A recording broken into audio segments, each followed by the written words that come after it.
Hello, and welcome to this week's video blog from the Center for Human Awakening. My name is Rob Meager. I'm co-founder of the center.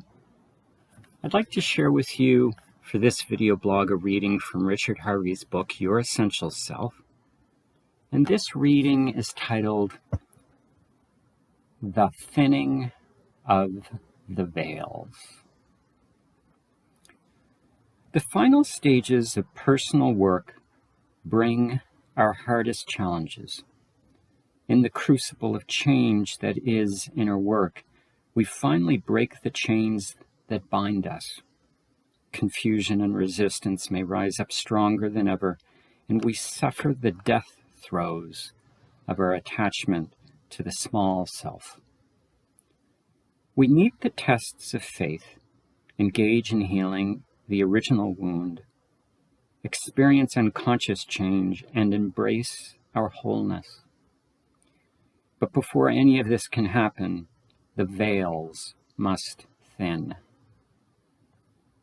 These veils form the barrier that separates us from the world and the world from us. They are the mists of lethargy, the numbing to emotion, the hypnosis of habitual behavior, assumptions and expectations, the deadening of suspicion and resistance, all the anti-life aspects of character that have served us as our protection since our early years.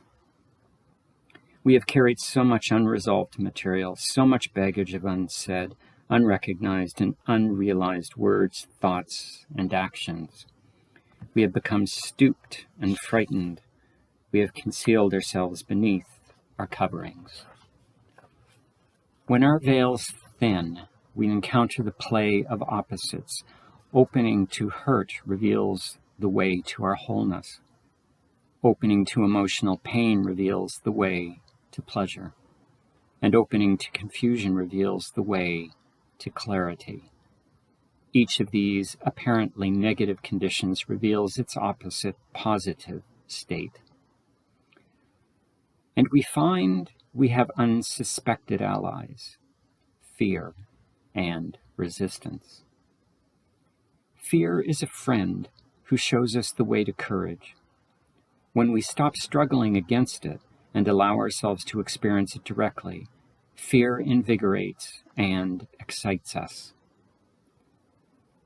This vigor stimulates the heart and cultivates the courage and unflinching self-honesty we need to truly confront ourselves. Courage can be gentle, encouraging and sustaining, or ferocious, discerning and uncompromising. Courage leads us to the very edge of fear, where our next challenge lies and our growth takes place. The small self defends and maintains its dominance by resistance. At this stage, resistance is of two kinds, either intensifying the defensive strategy that worked in the past, or creating entirely new strategies to hinder us. As the mind reacts fearfully to the new revolution in our awareness and creates every possible resistance to growth and change, our attachments grow stronger. But resistance can be positive, shaping us and providing the challenges that lead to personal power. Opposition and struggle lead us to deep inner confidence and peace, strengthening our psychic muscles, developing our skills in being, revealing the limits of our freedom and awareness, all giving us the opportunity to test ourselves by giving us something to push against. Our old character experiences the release of attachments as a kind of death.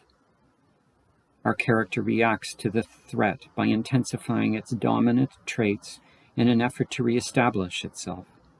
For example, an intellectual person becomes increasingly analytical, or an emotional person becomes more passionate. This may happen in unconscious ways. Latent ambition may come into the foreground of life. Our need to fulfill unexplored desires may arise with overwhelming force. The allure of a new career, a new relationship, or the urge to travel are powerful distractions that commonly arise before the veils thin. As we stay with our self-exploration, the whole smorgasbord of resistance, confusion, doubt, cynicism, judgment intensifies in a desperate attempt to thwart the healing balm of deep acceptance and clarity. We become increasingly tricky in our inner work, emphasizing the positive qualities of unconscious avoidance in order to manipulate ourselves and others into colluding with us. If we are courageous, we seize the opportunity to reveal our deep inner conflicts, the resistant voices of our inner selves, and the constant turbulent conflict of strong emotions. Deep inside, we are undergoing a purging of fear, anger, and negativity. Life can become unbearable. Sharing life with someone going through the thinning of the veils is a tough challenge. Unpredictable mood swings, pettiness, irrational behavior, egotism, and antisocial behavior are all ways in which the small self communicates through the suffering of its death throes. For many of us, the thinning of the veils is intensely claustrophobic. When our excuses and justifications fall away, we see that our life is filled totally by the conditioned past. Psychologically, we regress to increasingly earlier states, usually while maintaining the demands of our adult lives.